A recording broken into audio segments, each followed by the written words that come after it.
Kanaaf miidiyaa Oromoodhaa ka ogeeyyoota mareefu jenneen ogeeyyoota Oromoo warra teeknikaa haa taatu warra joornaalistiidhaa haa taatu utubame ka qabeenya gargaarsaaf gorsa keessaniitiin deeggarame tokko ka Oromoof Oromiyaa calaqqisiisuu danda'u jaaruu irratti tattaafataa jirra jechuudha. Gurbaan kun okay ammayyaasiin jedheen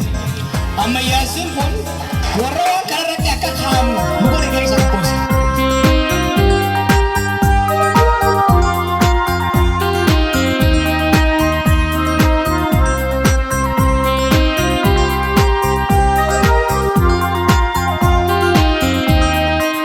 Sabab ijasi fana hirira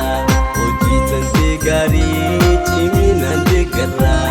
Ati sabab ijasi fana hirira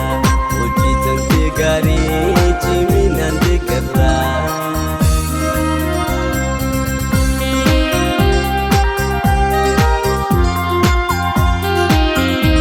Sini gatabate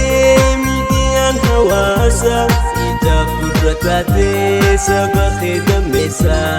Odefano hakaa dirritti ol baasa Lammiileen casabaa hin jirtu fakkiinsa Siini gadhaabbattee miidiyaan hawaasa Ijaaf gurra taatee sabakhe damesa Odefano hakaa dirritti ol baasa Leenca sabaa hin jirtu fakkiinsa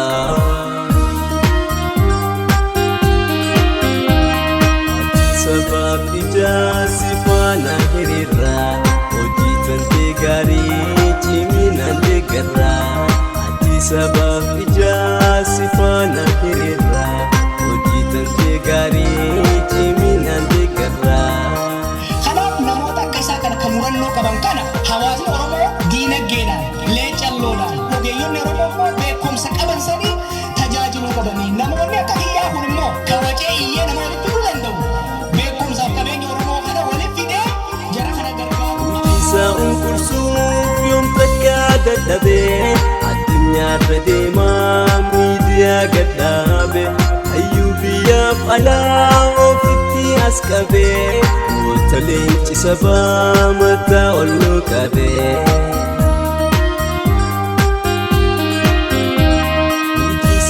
Kursuuf yoom takkaa dadhabee addunyaarra deemaa miidiyaa gadhaabe hayyuu biyyaaf alaa ofitti as qabee goota leenci sabaa mataa ol nu qabee.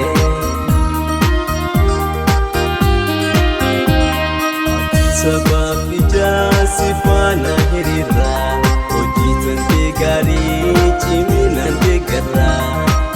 Sabab ijaasi faana hiriira Hojii tantee gaarii ciminan deeggarra Oromiyaa Miidiyaa Neetwoork OMN akka miilaan lafatti gad dhaabatu